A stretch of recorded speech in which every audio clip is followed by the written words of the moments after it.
Welcome to the No Streetlights podcast. I'm Aaron. And I'm Tim. We'll be engaging in vulnerable conversations every Friday to shine a light on what we've been through, How it changed us, and what we learned. We want to encourage societal growth towards kindness through understanding. These conversations and the associated language can be triggering. Listen at your own discretion. But please reach out if we need to be doing something better. So, let's take a breath, relax, and be welcome.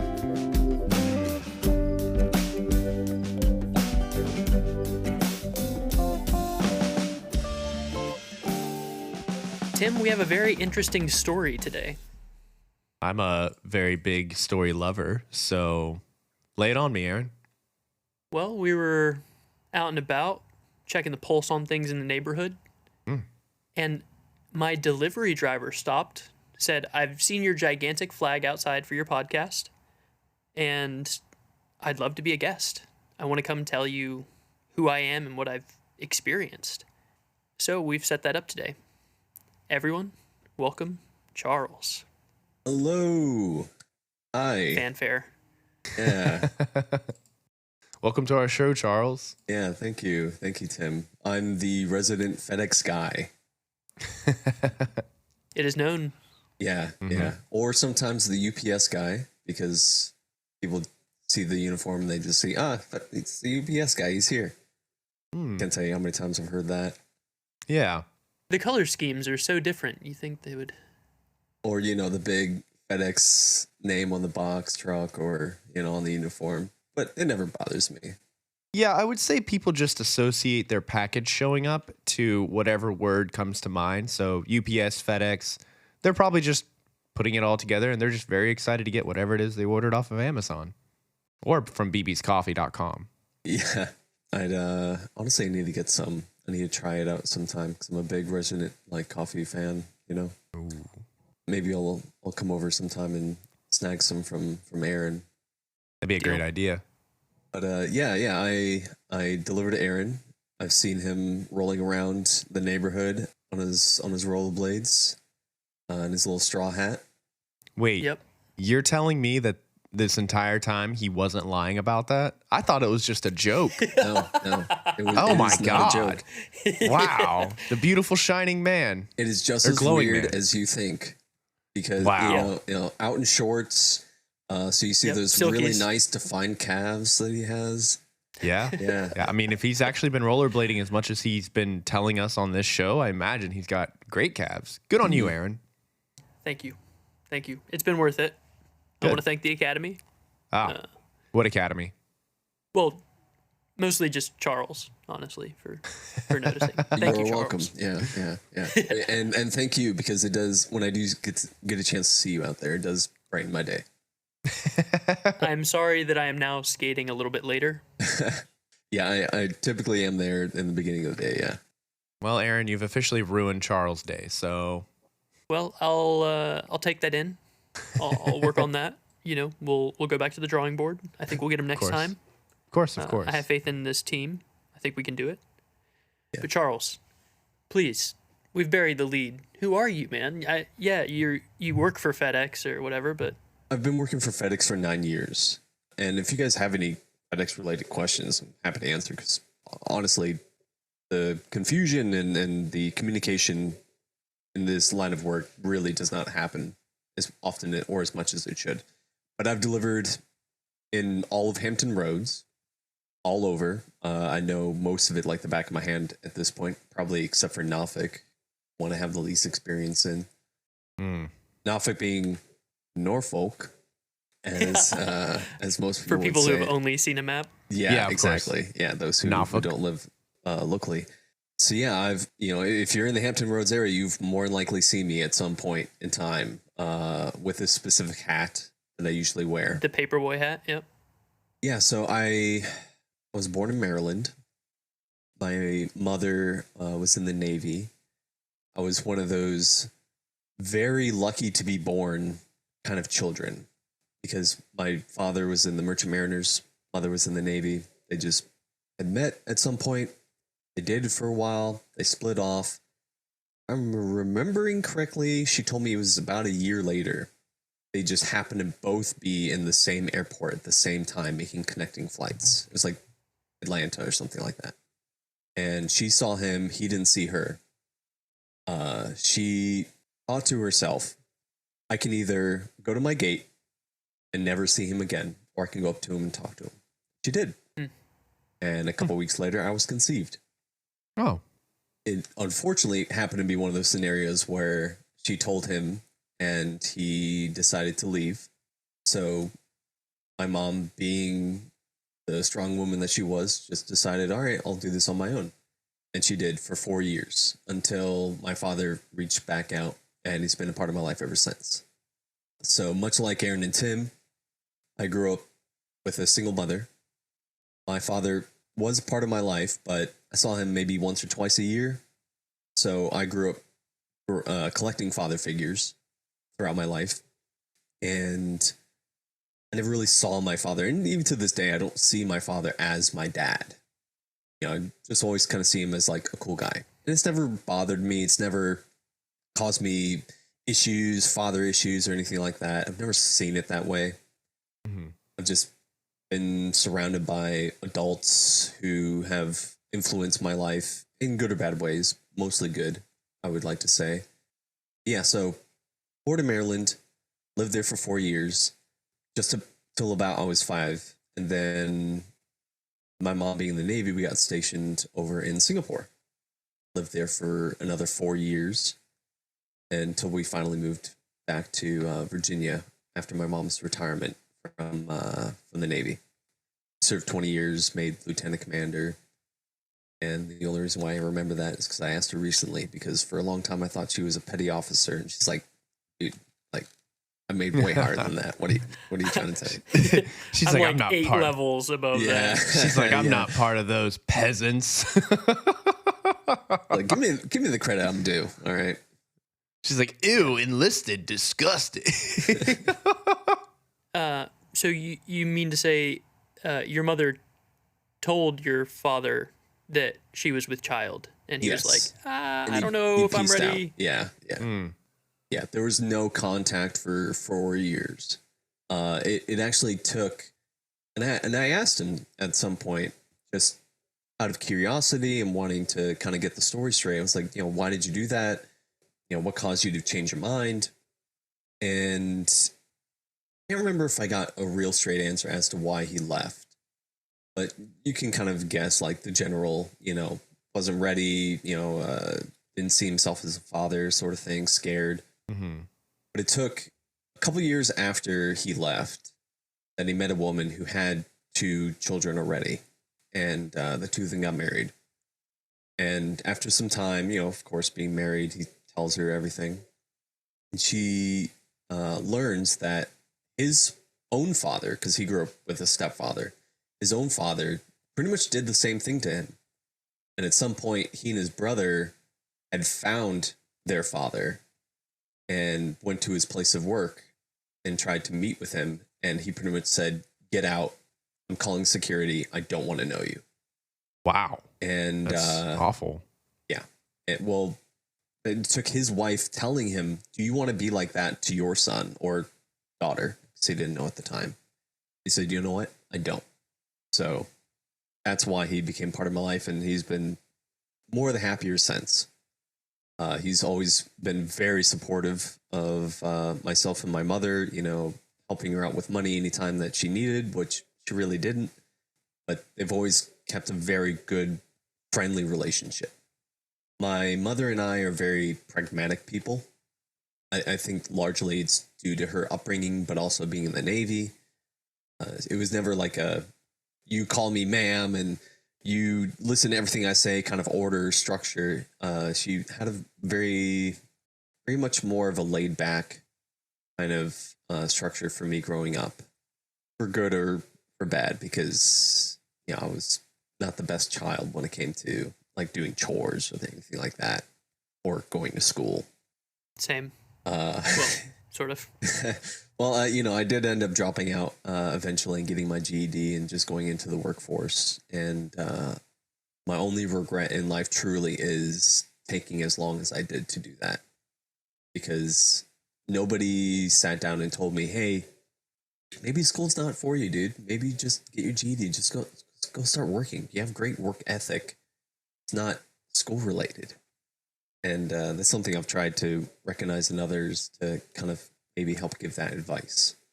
But yeah, no, my dad was always part of my life. Saw him maybe once or twice a year, Merchant Mariners. At one point, I did actually get a chance to go out to sea with him in my early 20s as a cadet on board. And that was one of the best experiences of my life. I mean, sailing's in my blood. We traveled all throughout the Caribbean, did a 102-day voyage for my first voyage, going back and forth. I mean, we went to Ascension Island, Antigua, Guatemala, the Dominican Republic. Got some best cigars there, by the way. Yeah, it was a fantastic experience. I wish I could go into it nowadays, honestly, but it's a very difficult field to get into, especially if you don't want to go union. And that's not really something that I want to do. Makes sense. But when it comes to being here in Virginia Beach, like I said, moved here when I was about 10, 11-ish. So for about 20 years now, I've been living here. I've had all kinds of jobs. For a long period of time in my early 20s, I was a cook, and that was my passion. It's what I loved to do. It's what I still love to do, not necessarily for myself. After doing that for some time, I realized that money in that field is, pretty much in this kind of area is not very high. So I needed a career that could pay the bills. And somebody had recommended FedEx, and so that's where I started that venture. But I mean, I've done landscaping, I've done sales, the whole Merchant Mariners thing. I've done delivery when it comes to like pizza and things like that. That's where I got my delivering experience. So, I've been all around the board when it comes to jobs and everything, but FedEx has definitely been like my career that I've sunk my teeth into and really put in my effort. I've worked for 5 different contractors within FedEx, at least FedEx Ground, because FedEx Ground were not actually employees, were technically partners with FedEx, where a contractor buys a specific area and then he employs drivers and provides the trucks, and FedEx provides the freight. And I've worked for 5 different contractors for various different reasons. My first one, he sold the company, so I had to go and work for the guy who bought it. Then another guy gave me a better offer, went to work for him. Another guy gave me a much better offer, went to work for him. And then that guy eventually ended up giving me some of the most stress I've ever had in my entire life and messing with my money. And so I now work for the contractor that I work for. And this guy is a solid dude. He really looks out for you. I've been a manager for 3 of those 5 contractors. And what that means is, managing the drivers, trying to get as little or keep as little of the attention and the stress and drama away from the contractor himself. So that way, he's able to just kind of do whatever he wants. And I can focus on the brunt end of it. Sometimes that means filling in for a route. Sometimes that means just coming in the morning and just making sure everyone's good to go. And for the most part, they're kind of autonomous themselves. But I think from our brainstorming session, we wanted to talk about a few things. One thing in particular that I brought up, I like to call what is my blessing and my curse at the same time, is I have an inability to hold a grudge. And the way I describe that is whether I'm having a really bad day or somebody does something to me that, through intention or not, hurts me or harms me in a physical or a mental way, despite how much I have really tried or even how much I've told myself, okay, you're going to hate this person. You know, they did this to you. They've done it to you multiple times. Every single time when I go to sleep and I wake up the next morning, it's as if it never happened.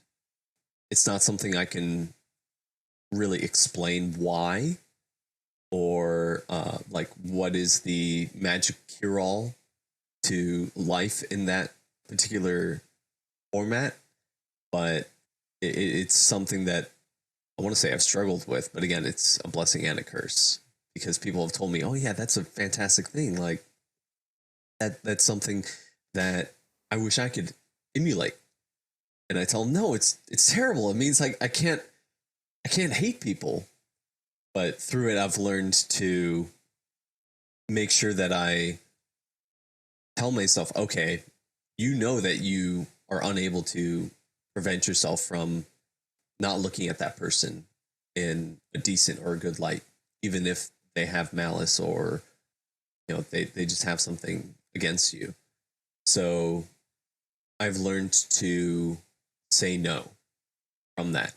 You know, a very small example is my stepsister, who is the one of the daughters that my father had married into. I love her to death. I grew up with her practically. You know, again, much like my father, only saw her a few times a year, but her and I had connected. She was a few years older than me, I think 3. Mm-hmm. She pretty much my entire life of living here in the Virginia Beach, Hampton Roads area has lived within an hour at most of me. Even in my adult life, I've seen her maybe in the past 10 years 3 times. And that's not for a lack of trying. That's been through either missed calls, not calling back, having text conversations to say, "Hey, let's get together this weekend," making plans, or, you know, maybe we should get together. And for the most part, getting ghosted. I don't know the exact reasons. I have some that have been explained to me that it was just stress and problems that she was going through. Right. But without any kind of communication, without any kind of even remorse of saying like, "Hey, I'm sorry that, you know, if this keeps happening, I want to make it up to you. I want to make it better." I've learned that in the end, despite even her being family, I've had to learn to say no, because throughout the years, it's harmed me. Right. And she has, thankfully, outlets that she can reach out to, being like my father, her mother. I know that she's spoken to and had a chance to confide in. So I know she's doing what she feels she needs to do to take care of herself. But I've gotten to the point where I don't want to be a part of it anymore. Maybe someday if she reaches out in a way that can convince me that, you know, she really wants to make things right, I'll open up to that. But so far over even the last year, I think the last text I got from her was, "Hey, do you have Lou's number?" Being my father's number. You know, like not even like a hello or "How are you doing? How have you been?" Yeah, that's really tough. Yeah. It's always a hard decision to make especially when it comes to, like, you know, saying no to family, or in this situation, you know, you've constantly reached out and you've just been getting ignored.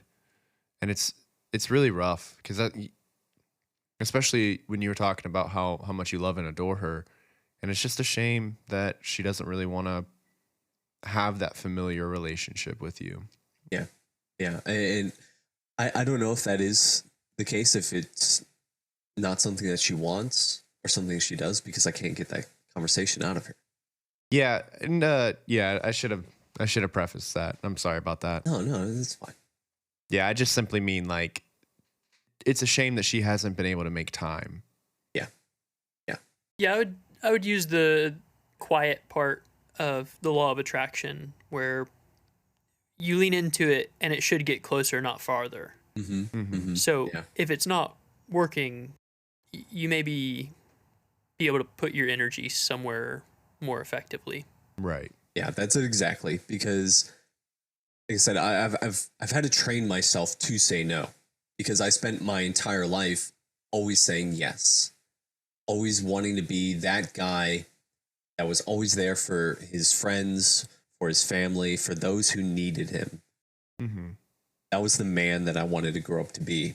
Because I grew up hearing, even I think this story specifically comes from my two stepsisters, saying like, oh yeah, guys, they're terrible. All they want is this. All they want is that. They don't do this. And I grew up, I was probably like 10 or 11, maybe even younger. Maybe I was just visiting from Singapore at the time, because we did that a couple of years. Mm-hmm. And I decided as a child, I'm not going to be that guy. I'm going to be better. I'm going to be the one that loves unconditionally, that gives and doesn't take. Within reason, of course, being like, right. If somebody tries to give me something, it's not that I'm going to refuse it, but to always try and be the giver. We, as a generation, us guys in our 30s, I feel like we grew up on media. That was a large contributing factor to a lot of our personalities and maybe even some of our ideals. So a lot of like even older movies can play in a factor. Just like any kind of media, being movies, TV shows, video games, that sort of thing. One of the movies that my father had introduced me to was a movie called Peaceful Warrior, and it was actually based on a book. I've listened to both the book and watched the movie. One of the prominent lines in that movie, from essentially the like Mr. Miyagi kind of figure character in it, he says when he's a gas station attendant, at least this is from the movie, I can't remember too much from the book at this point, but he's a gas station attendant, and the main protagonist, asks him, he says, "What's so great about you? You just pump people's gas, wipe their windshields." And he says, "There's no greater purpose in life than to serve others." And that really hit me. Even as, I don't know, I think it was a young adult at the time when I watched it. And I said, you know what? That resonates with me, because that's the way I've been living my life. And I completely agree with that. That serving others, doesn't have to be necessarily exactly service or servitude, but just helping others, being there for them, cooking them a meal, sending them a, "Hey, how are you doing?" text after some time, just because you thought of them. Serving others is the greatest purpose in life. So that's the way I've always lived my life, and the way I choose to every day, because it is a choice at the end of the day. Just because I've done so and I've decided to do so doesn't necessarily mean that I haven't been faced with hard choices, that I've had to make cutoffs for myself to say like, hey, you know what? You had an impulsive thought there. That's not who you decided to be. Reassess the situation. Even at the behest of many of my, associates saying like, "Oh yeah, no, just do this or do that." Whether it came to like relationships, or whether it came to maybe like a specific job that I was doing at the time. And I would have to flat out disagree with them, or tell them like, "No, I'm sorry, I'm not going to do that, because that's not who I decided to be." And it comes off as almost an alien concept to a lot of people, to disagree with what they think, or even the easy way. But for me, it's a no-brainer. That goes against who I said I was going to be. And I'm going to stick with my guns. Yeah. Go ahead, Tim. I'm just agreeing with you. I Okay. think it's really important to kind of think about it this way too, right? Like you're very good at setting your boundaries. You know where you draw the line. And I think a lot of people have a problem with that. They have a hard time figuring out where that line is. Mm-hmm. And a lot of the times people end up moving their line around in order to fit into social settings, but keeping to your mantra, no greater purpose in life. There's no greater purpose in life than to serve others. And keeping that in the back of your mind, I feel like that's helped you establish your boundaries very well. Mm-hmm. And I think that's really good. I think that's a really good thing. It's definitely something I've had to learn Mm-hmm. over the years, for sure. Oh yeah, it's just like Yeah. being a leader. Like it doesn't come naturally. You know, it does take practice. You're gonna have to find yourself in a situation or two where somebody is pushing your boundaries, and you're gonna have to be like, you either have to be firm about it or you give way. You know, it does take some time. Yeah. Yeah, they say good decisions come from experience, and experience comes from bad decisions. Absolutely. I love making mistakes. I love bad things happening and learning from them. Yeah. Yeah. But one thing a good friend of mine reminded me of on a phone call today was that we're getting away from practice. Can you elaborate on that? Yes. It's not about you have to achieve it, you have to do it, it has to be perfect. It is more of Chaz's improvism, where you need to do it 10,000 times before you can identify, the problems and the hiccups. And Mm-hmm. Yeah. that's not something we're doing anymore. We're not putting in the hours doing it again and again and again until we've really honed that skill. Mm-hmm. Mm-hmm. It's try it once. If it doesn't work, do something else. Mm-hmm. Yeah. Yeah. And it kind of flows into the next thing I wanted to talk about, where I consider myself a very perceptive person, somebody who's able to kind of bring themselves outside of their body, look at the surroundings of like what I'm doing, what other people are experiencing. I grew up watching a lot of detective shows and that sort of thing, so I kind of picked up on a lot of those like little details that the shows might pick up on. I've recognized over the years that obviously I'm not a detective. I'm not great at it. I'm not perfect. But I always thought at least I can recognize when I'm doing something. In my earlier 20s, somebody had pointed out, hey, you're doing this, and we don't like it. And so it made me realize, you know what? I need to have people around me that can challenge me and also tell me, hey, you're doing something that's upsetting me, or you're doing something that's a bit not cool. Because I don't think anybody can truly see everything that they are doing themselves, and they need people around them to catch them on that. I had a roommate for some time. It was his first time living with anybody that was not his family. Essentially, he grew up with I think it's like 6 siblings, something crazy like that. And me as an only child, I grew up obviously with nobody. So living with this person, he and I vibed really well. We got along. We were into the same stuff like D&D, a lot of the same games and everything. So the way I saw it was, this is a cool guy I get to hang out with and live with. I get to go up, walk into his room, just say, hey man, what's up? And just sit and chat for a few hours after work. This is awesome. But after a year of living with him, I started to recognize that something was off, that he and I weren't clicking as much, or he just seemed to feel not in the right headspace. So I asked him, it's like, hey, is there something wrong? Like, are we cool? If there isn't, if there's something that I need to improve on, please tell me, because I'm clearly not seeing it, and I'm not going to be upset with you. He said, no, everything's good. We're fine. I'm like, okay, cool. Just kept doing what I was doing.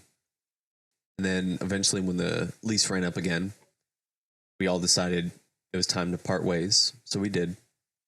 About a week after we had moved out from each other, I tried hitting him up like, hey, you want to go to Five Guys? I'm paying. Just kind of want to see how you're doing now that you've moved back out. And still didn't get anything from him. So I decided to text him and say, hey, it kind of feels like we're not friends anymore. Like, you're not responding to me. It's been a few days. Is everything okay? And he eventually sent a bit of a paragraph, but saying like, no, you made me feel very uncomfortable. You constantly like took over conversations and even talked over me at times. And I don't think we should be friends anymore. And I just responded with okay, if that's what you want, I'll respect that and I'll leave you alone. But when I retell this story, I tell people like it's a real shame that he didn't feel comfortable enough to tell me that, because I would have happily fixed that. I would have been ashamed of myself that I hadn't recognized his feelings and that I wasn't able to correct my behavior. And even took a couple of years for me to even realize what made him feel so uncomfortable. Yeah. And I think it was because pretty much every day when I got home from work, I would step into his room. Of course I would knock and he would let me in, but I'd step into his room and I'd sit there for an hour or two and talk to him and hang out. And for him, I was invading his space because he grew up with many siblings. Any amount of space that he could get, he would have been happy to have. And that was, living in this house was his opportunity, and I kept invading it. Whereas for me, growing up without any siblings, I always saw it as I get to hang out with this cool guy. And that was only recognized because my current roommate, who was living with us at the same time as well, he pointed that out. He has like 7 or 8 siblings, and he told me, hey, recognize this is my space. I was like, you're absolutely right. And that brings the connection back to this other roommate. Makes perfect sense. I wish he had told me, because I would have happily given him the space and corrected my behavior. Yeah. Yeah, it's always unfortunate. I know a lot of people have a hard time confronting their friends. Mm-hmm. It can be a difficult and hard conversation. And a lot of the times, if you're feeling a certain type of way, burying it deep down is not going to help you progress as a friend. And it is really unfortunate that that happened to you. Yeah. Funnily enough, I ended up seeing him again on my route that I'm currently doing, like right across the street from Aaron's area. And wow. He was there. I think it was like helping out a friend move some furniture or something. Mm-hmm. I saw him, and things seemed very, very cordial. Said hello, how you doing? You look great. Sort of thing, and explained a little bit about like what was going on with his job and everything. Yeah, and it felt great. So I texted him that evening. I was like, "Hey, it was fantastic to see you again. I'd love to get together for lunch or something like that sometime and catch up if you'd like. But if you want to keep the way things are now, I'll respect that." And he said, "Yeah, I want to keep things the way they are." I said, "Okay, I understand. yeah, Left it be." The most unfortunate thing coming out of that was losing the entire friend group that we were a part of, because I had been introduced to that friend group by another roommate who had left, and that's why we even brought this guy in to begin with. Mm-hmm. And it was like 5 or 6 people in that friend group that we had over at the house constantly for like weekly D&D, or maybe a Halloween party or a New Year's party, something like that. And with losing that friend, that roommate, I had lost the entire group. It's only speculation. I can only assume that either they had issues with me as well, or he asked them not to respond to me. And it's something that I struggled with for quite a bit of time. So it was very painful to lose all those friends and not get any kind of response or any kind of explanation. But like 6 years ago at this point, that's something I've gotten over.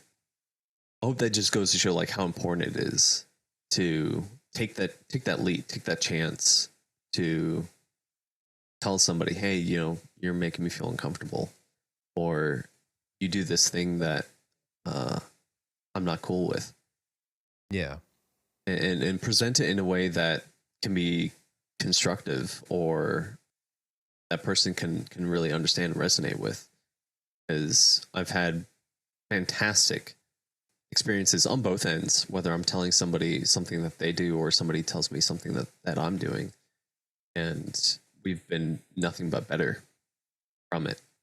I think I wanna ask a little bit about this too, because you started off well. You told us about who you were and everything, but the meat and potatoes started with the concept of this blessing and curse.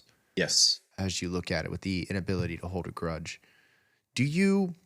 I guess this is kind of a silly question to ask, but does a part of you kind of wish you were able to have been angry at them? That's why I call it a curse. Yeah, absolutely. I've had so many times, not very recent, but I've had so many times throughout the years where I have had a terrible experience with somebody, whether it was over a long period of time or just that day. Right. And I've gone to bed wishing I could not like this person. I could hate them. I could hold that grudge. Yeah. But for whatever reason, when I wake up, I've completely forgotten about it.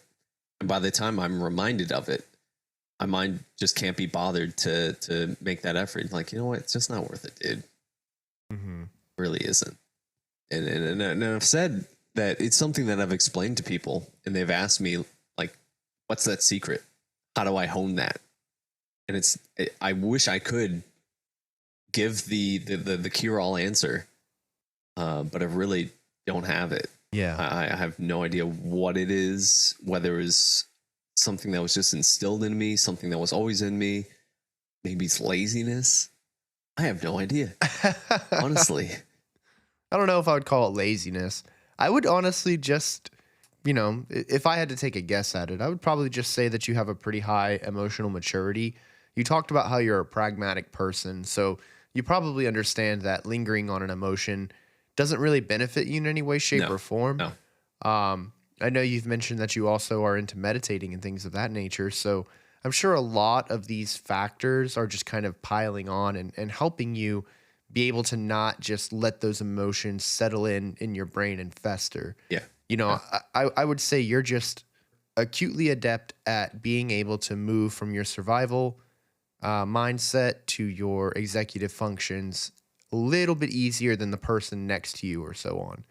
And I just think that these skills are something that you've cultivated throughout your life. And I think that's amazing. I wish a lot of people would be able to do that. So many people are so quick to lash out or hold on to a grudge, and there's really no reason. And oh my God, if you have social media and you go through and you just look at some of the funny comments that people leave on posts, and I know there's a whole different mindset that can go into that, but it's like the way people will just sit there and type out long responses out of pure anger and frustration because somebody said one word they didn't like or whatever. And it just makes me think, if I don't do that, right? I don't get involved in those kind of conversations. Do I read them? Yeah, whenever I see them, if it catches my eye or it's about a conversation or a topic that I like, right? But I don't respond. I don't get involved. We had a group chat the other day at work that had some spicy messages that went through, and spicy not as in I'm talking about as in aggressive, yeah, more aggressive style messages. There was a part of me that really wanted to be petty and respond and get my hand into that and shoot the person down saying some awful stuff. And I was like, if I do that, that doesn't mean I win the conversation. I don't get a trophy for doing that. There's no benefit to anybody. Zero benefit. If anything, it now ruins a working relationship with at least one person. Mm-hmm. Yep. And I all get it does nothing is out of it. perpetuate that issue that's going on in that group chat. Exactly. And can affect others as well, and even bring in others where it's bringing them down. I'm actually very glad that you bring that up, because that's another pinnacle of my life is if it does not affect me, especially today, I have no interest in it. That's not saying I don't look to the future in terms of planning for, financial, whatever, anything like that. But bringing back to the whole growing up on media, yesterday is history, tomorrow is a mystery, today is a gift. That's why they call it the present. That's Kung Fu Panda. And I live by that. People will always bring up politics, right? They're like, oh, what's your stance on this? Or what do you think of this? I'm like, who? What? Like, I don't know what that is. I don't, why does that matter? I wouldn't even know who the president is if people wouldn't say it every day. You know what I mean? Like, it does not matter to me because it does not affect me today. And, people have tried throwing that back at me like, oh yeah, it's affected your life. I'm like, really? It hasn't, because I haven't seen it. I haven't felt it. Maybe the gas prices have gone up, but yeah, it hasn't had a direct impact on your life specifically. Like, exactly. If they increase taxes by 1% or whatever, like, yes, it's going to affect you, but it's not making a direct impact into your life. Now, if they increase taxes by like 100%, I think that would be a direct impact in your life. But also, what can I do about it? Truly, why should I devote my physical, my mental, my spiritual energy toward anything? Whether it be material, whether it be emotional. If it gets to a point where I realize this isn't worth it, why am I spending the time? Cut it off, get rid of it, sell it. Right. I think during the brainstorming, we talked about I have a book in a safe that is well over $4,000 at this point. Why do I have it? I haven't even opened it. For a period of time, I bought it on a whim. I need to get rid of that thing. I have debt. Get rid of it. Yeah. It's funny that you say that, right? Where it's like, well, what could I do about it, right? If there's a situation where it's like, as an example, like, the president increases taxes by 100%, what can you do about it, right? I know there's a group of people out there who would argue that the Great Wall of China was built one stone at a time, right? So if you're just laying one stone at a time, you'll eventually do something amazing. But the Great Wall of China was also built with, I assume hundreds to thousands of individuals working and laying one stone at a time. And I just don't have the time to sit there and be the one stone at a time. No, I have other things I gotta do. Devote my spiritual, my mental, my physical energy toward those surrounding me, serving others. I highly doubt the president is sitting there listening to No Streetlights podcast and being like, this Tim guy really doesn't like the taxes. I think I got to change this. Whoever it is, he should. Yeah. That'd be awesome. Like, can you imagine if No Streetlights podcast, the president was like, yeah, I've been listening to these guys lately. They're really great, helping me every morning on my commute. I'm excited for when that happens. Yeah, same. Hey, believe it, make it happen. Yeah. So, Charles, I do want to ask how you're developing yourself, because whenever you put others first perpetually, we can neglect ourselves, and if we're not developing, how are we're really reducing our capacity to that's a very good point. Things. That's something I have struggled with, where I've done the basics of keeping myself, whether physically fit, mentally fit, that sort of thing, and that's been in a goal to allow myself to be available, saying, okay, what do I need to do so that way I can always be the man that I want to be for others. And I've done that. But when I did that, and I didn't have that outlet, because I have a lot of love in this heart, that I almost have a need, an addiction to give away. When I don't have that outlet to do so, whether I just don't have people around me at the time, or maybe those people don't accept that, whether it's, hesitation or mistrust, or, they just aren't people that accept those kind of gifts, then I struggle, because it's like, well, what's the purpose? Why am I doing this? I don't have a place to give this, to experience this. Why am I doing this? Why do I feel so alone? That's Christopher McCandless, Into the Wild. Happiness is only real when shared. Yeah. I think that gift giving, just in general, the act of gift giving is one of the most selfish things somebody can do. And I said that correctly, selfish, because there is no better feeling than giving something the perfect, or giving somebody the perfect gift. And that's obviously, I'm not saying people are selfish for giving away stuff, but what I'm saying is like, yeah, it really is that great of a feeling when you can give somebody something, whether it's the perfect gift or, hey, I know you're struggling with taking care of your newborn kid, and your husband is currently out at military boot camp training up. Do you need me to just go get some groceries for you? Do you need me to just, cook you a meal so you have one less thing to do and clean the dishes? Whatever. There's no better You need feeling me to than mow that. the lawn for you? Yeah, exactly. Anything like that. When I don't have that kind of outlet, when I have days on days on days of going to work, coming home, sitting at my desk, playing video games, and that's it, it sucks. Because like I've done all this effort to allow myself free time to always be available for anybody. And when that's not utilized, it is a bit self-pity. I even go to the effort of telling people, like, utilize me, take advantage, please. I need it. And whether it gets taken up or not, but I'm lucky to have at least one person in my life currently who is the guy at military boot camp who has learned to love and trust me and recognize that what I do is unconditional, and that it really does make me happy. I'm glad you used the word unconditional too, because I do think that that's something that Aaron and I have talked about before. Mm-hmm. It's like true love, true friendship. Those things are given without condition. Yeah. If I do something really nice for my wife, I'm not doing it because I'm expecting to get anything back. I'm doing it because I love her to death and I want to get her whatever the hell it is that I'm getting her or doing for her or whatever. She asked me to help out with the dishes or something. I'm just going to do all the dishes because I know she's dealt with cleaning the house and cat litter box and stuff all day. So, look, it's one less thing she has to worry about. I'm doing that unconditionally because I love her. And I do the same thing for my friends. I give Aaron forehead kisses all the time, and I never expect a forehead kiss back. God, I should start doing that.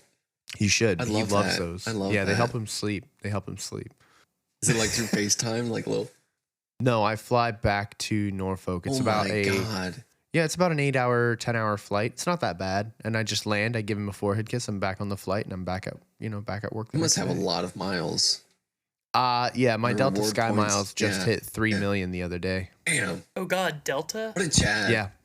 Yeah, Putting up Delta. with Delta just for the lower prices to meet up with his friend. Sponsor me, Delta. Oh, God. Some of the worst experiences are from flying Delta, dude. Oh, my God. Oh, man, at least it's not Boeing. Boeing? Is that another airline? No, Boeing is the type of plane That's the type of been plane, failing. yeah. Oh, yeah, okay, the one sorry. with the doors flying off. Oh, God. Quite unfortunate for the company that creates those or builds them or whatever. Mm-hmm. But yeah, I'm sorry, I completely derailed that thought process there. Yeah, I was pretty much done on that. It's all good. I'm just really glad that you worked so hard to be a positive force to like your friends, your loved ones, your family, anything else. And it's always good to be seeing somebody putting out that much positivity. I do want to point something out, and I'm sure you know this. I'm sure people have told you before, but you always have to be careful. Not everybody has the best of intentions. Oh, yeah, absolutely. Yeah. And I think that circles back around to the whole you understand when to say no, because it's really important as somebody who constantly wants to give and help others. Mm-hmm. There is that line, and That's what I've had to toe and learn is where to define it, where to cut it off. Mhm. For sure. It's also on the same front, like even explaining that and telling people that yes, this is unconditional. I am not expecting in return. I would love to be a part of your life and to have, further experiences with you. But if you decide, hey, I don't want to see you anymore, I'll respect that. I'll step back. But yeah, that is something that a lot of people have a hard time doing. And whatever the reason being social media, being their own experiences from this unfortunately harsh world that we currently live in. It's sad. Like I said, this guy who's in the Marine Corps boot camp, it took time for him to learn to recognize that I'm the genuine deal. I really do not expect anything in return. I'm really just trying to give love, and he's confided that in me. He's also the kind of guy who will tell me, "Hey, when you talk to people, sometimes you come off, at least in work, you come off like an asshole because you have all this experience and everything, and you maybe just had your coffee or not any coffee in the morning, and so you come off very monotone." And so I realized, you know what? I haven't been smiling. I need to smile more. And that's completely changed things around to where I'm much more friendly and open with the drivers that I work with. You know, we're always saying good morning to each other, talking about, you know, hey, how's your weekend, or how's your week going? Is everything going out okay on your route? You know, are you having any issues? So I've found somebody who thankfully will take me up on those offers and will also help me in return by pointing out things that I'm doing that could be improved on. So I'm very thankful of him, and I love him absolutely to death. Him and his family, and can't wait to see him from his graduation at the end of the month. Yeah, definitely.